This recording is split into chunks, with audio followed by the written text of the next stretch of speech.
Hey yo guys, what's up and welcome back to Toe Tags Metal Reviews, and today we're getting our final album review of 72 Seasons by Metallica.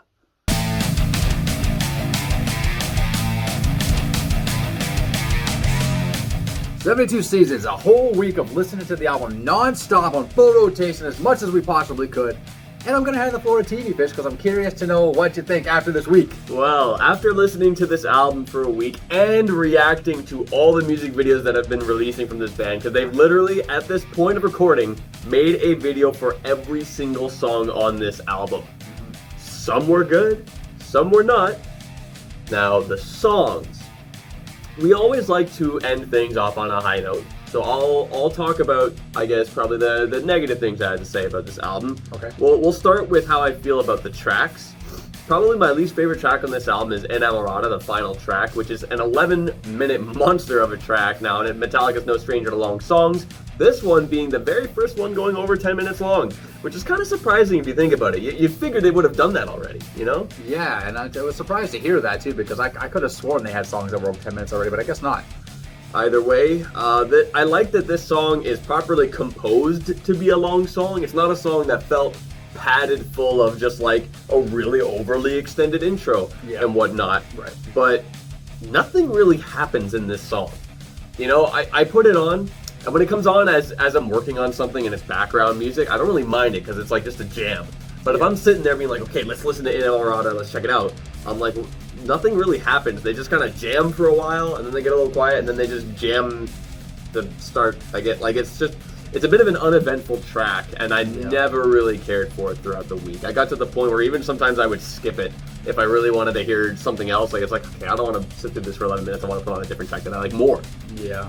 I would say, and that is like bar none, probably my least favorite track on the album. The next one up from that is probably You Must Burn.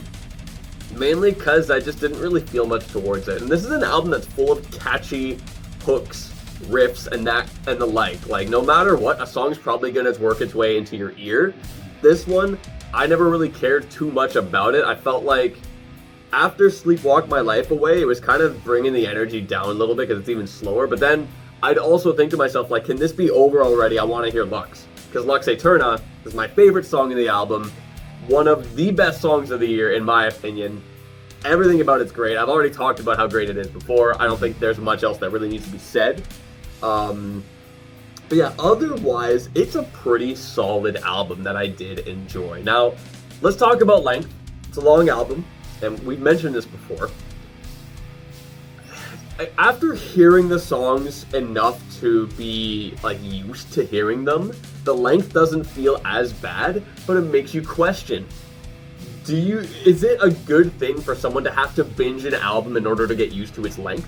Because when we first heard this album, we both felt that way, like, oh, it's too long, some of these songs drag on, and they kind of still do, but I don't, and I'm sure you probably as well, don't really feel as bad about it because we've heard the songs enough to know them well, but I don't know if it's really fair for the listener to be like, yeah, you have to listen to this album like 20 times in a row in order to actually be comfortable with the length. That doesn't really sound fair. You should be able to pick up this album and enjoy it. I think in a sense, long songs are a lot like highly syncopated songs, where when you listen to it the first time, you kind of are like, what the heck was that? And you have to kind of get used to the song and know the structure and know what's coming next before you can really start appreciating it. So I think long songs are like, okay, they did this bar, oh, okay, they're repeating this bar, oh, they're doing it again, what the heck? Once you kind of just accept the fact that they do the same thing for 8 bars or whatever, it becomes less of an issue when you know it's coming. When you don't know it's coming, it feels a lot longer than it really is, right? Like the intro to, which was the one that had that build-up? Which one? If Darkness Had a Sun, the one that they released on TikTok. Right. So that one, it builds up, right? So the way they released that song, they start out just releasing the drums. Then they released the drums with bass on top, and then they added each instrument, right? So it made it feel longer because of how they introduced the song. So when you first listen to it, you're like, okay, this is taking forever. Okay, I got it. This part. Okay, get to it. Come on. Once you know the song, it doesn't feel like that anymore at all. It feels like it gets to the point a lot faster because you know when the next part's going to come. You know, I think that one's actually a good example of how to do it properly, because this song is actually my second favorite song in the album. Everything about it is sick. The intro does not bother me. The length is not that bad, especially compared to a few of the others. But the hook is sick. Like, the riffs are sick. The melodies are sick. Like, that entire song is just badass, and I love it. Yeah. I think a good example of, like, an intro that might be too long is the title track. Now, title track is a cool song, but there were multiple times throughout the week where I would listen to this song, and, like, I'd be ready for the first verse to start, and then it doesn't start. And then it starts, like, 4 bars later. I'm like, why'd you do that? However, one thing that this song does that I think is incredible that people might not even notice is that it does, like, the typical key change where you go up a step, which some people refer to as the truck driver's key change, which is a hilarious name. But they do it in a way that's so clever. They do it going into the bridge. They do it after the bridge, yeah. Instead of after the bridge for, like, the next chorus, they do it at the end of a chorus, and it's really subtle. You don't quite, like, it doesn't really kind of hit you across the face like most of the instances of that key change would. Yeah. So when I, figured that out, which was early in the week, I'm like, whoa, that's actually really cool. They did it that way. Yeah. And subtleties. Exactly. It's a really, really nice subtlety. But a lot of the time with this album, I was kind of thinking to myself, like, wow, these are really catchy songs. The length for some of them is a bit iffy, but not all of them. It's honestly not that bad, but I do still think that is a bit of an issue. And I know a lot of people will say, like, oh, well, that's just what Metallica does. It's what Metallica does, and I find it to be a problem. Like, there's plenty of Metallica albums that I think are good, but some of the songs just drag. Like, for example, Death Magnetic is a really cool album, but those songs don't need to be as long as they are. Metallica has admitted this themselves, too. So it's like, the reason why the Black Album has shorter songs on it is because they felt their fans were not enjoying long songs. They weren't getting that proper feedback. So they know that themselves. But yeah. Yeah, now, like, I'm not saying, like, the length ruins things. I'm just saying I find it to be a bit of an issue with this band sometimes because they kind of pad songs. Yeah. But it's not the worst, like, they've done in terms of, like, song length. They've had albums where songs are even longer than these, like, on average, and it's worse. So it's, like, it's not the worst case of super long songs, so that's fine. I guess the other, main criticism point I have with this album is Lars's performance. It was interesting. I mentioned this in one of our reactions, that I feel like he is doing the riffs a service with how he's playing. And we both discussed this, that we feel that he could spice things up a little more and make it a bit more interesting, as opposed to just kind of doing, like, a money beat for most of it. Yeah. And some songs, he does do a good job with that. Title track, he did that pretty well. Lexi Turnout, he did that pretty well. I think maybe Crown of Barbed Wire or Room of Mirrors, he does a good job with that one. Like, Too Far Gone. Too Far Gone. There are songs that he has shown that he can do cool stuff with. Yeah. So I wish he did that a little bit more.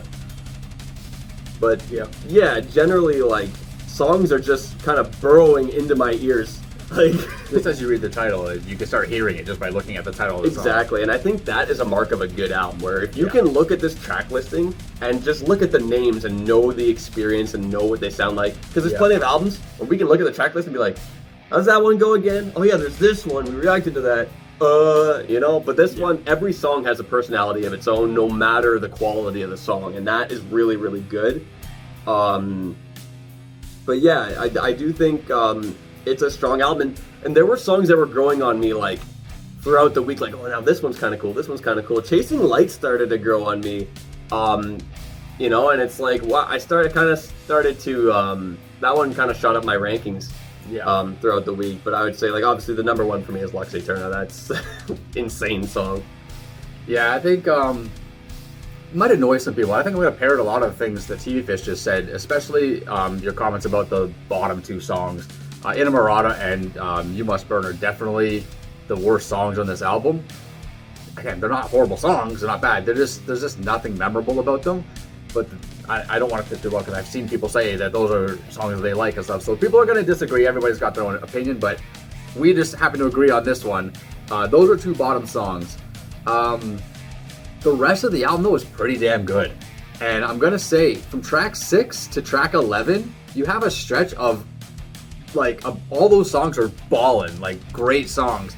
The only thing I would probably maybe consider is the chorus in Crown of Barbed Wire, because it annoys me the way he says barbed wire in that song. I mean, I'm kind of getting used to it. I almost like it almost as a joke now, because like I'll sing along with it, but I'll like make a mockery of it in a sense. Yeah.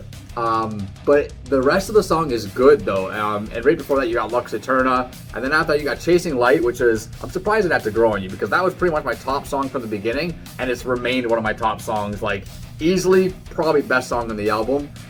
If Darkness Had a Sun, Too Far Gone, and Room of Mirrors, what a stretch of songs those are. Awesome. The beginning half of the album, so 72 Seasons. I agree with what you said about the intro. It does feel a little long on this song, but I forgive it because it's the first song. It's opening the album. So that's the only reason I think that that's forgivable.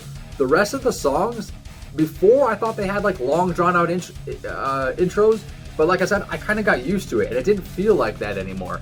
So, yeah, it became a non-issue. Something that I was concerned about at the beginning became a non-issue. But you do make a good point. Should you have to listen to an album over and over again before you can get tolerance of something that you're annoyed with? But that's why we do our reviews the way we do it. We listen to them over and over to see if things get annoying or if they get better. Shadows Follow is also an amazing song. I wish Shadows Follow. Actually, I don't mind the placement. But if it was like track number 5, for example, instead of You Must Burn, that would be even a longer stretch of really good songs. Because Shadows Follow is also super catchy chorus. One thing I like about it is that one riff at the end that sounds like it's teasing the 60s Batman theme. I can't remember if I mentioned that in one of the other videos, but it's just like a little tease. But super groovy. Just real feel-good riffs and stuff like that throughout this whole album. Solo-wise, I think Kurt did a very good job. I think he does a good job at not sounding repetitious. I think he does a good job at sounding, I guess, current, but also pulls a lot from the old school textbooks, right? So, I'd say my favorite solo on the album is probably Chasing Light. If Darkness Had a Sun also has a great solo, lots of flavor and sass in that solo. And I really did like the solo in You Must Burn for a while. It was like one of my top solos, but that kind of died down on me. I think just the overall song was kind of hitting me the wrong way. So that kind of went away. But one thing that hasn't been mentioned in this video, but we've talked about it in others, is James's voice. We talked about that in our first impression. Yeah. It's stellar on this album. And other people have said in the comments too of our videos that they think this is one of James's best vocal performances. Agreed. And I got to agree. Yeah, he sounds really, really good. And I think one of the reasons for that is because I think a lot of these lyrics are from his heart, and I think he relates to a lot of them, so he's able to sing with passion, which really helps the vocals come a long way. I mean, he's never been a bad singer, so it just, I don't know, it feels like he stepped up, or maybe it's just the mixing was really good or something, which it is. It's properly mixed all the way through. So yeah, I think a pretty solid album through and through. The length didn't bother me too much, except for the fact that the last song is one of the duds, and it's the longest song in the album. Yeah, I enjoyed this. This week was pretty fun. Well, so I guess let's get to rating this album, and I guess I'll start. I think this is definitely a solid album from Metallica, and I'm glad that I enjoy it. I'm glad that the first new Metallica album that we get the chance to cover on the channel is a good one. Because the only other time we've reviewed this band is with Saint Anger, which sucks. Yeah. Now, I posted a while ago a tier list of all the Metallica albums before this album's release, and to put this album on it, I would put this one up on A tier with Black Album and Death Magnetic. I think it pulls a lot from both of those albums. I think the issues that I have with this album are kind of just barely enough to not get it in toe tag territory, but it is definitely up there. It's going to get a 7 from me. Solid album. Yeah, I think, I mean, I'm trying to find stuff that I really don't like about it, or things to really criticize, and like, it's really just comes down to personal preference of songs. Like, You Must Burn and Inamorata are they just don't hit the mark for me. The rest of the album, though, I think is solid. I think it has a lot of catchy riffs. It's in my head all the time, even when I'm not listening to it. I even put some other stuff on today. I was listening to some like brutal death metal today, and then I went, you know what? I feel like listening to Metallica again after a whole week of listening to it. So I think it's super solid. It's gonna get my toe tag.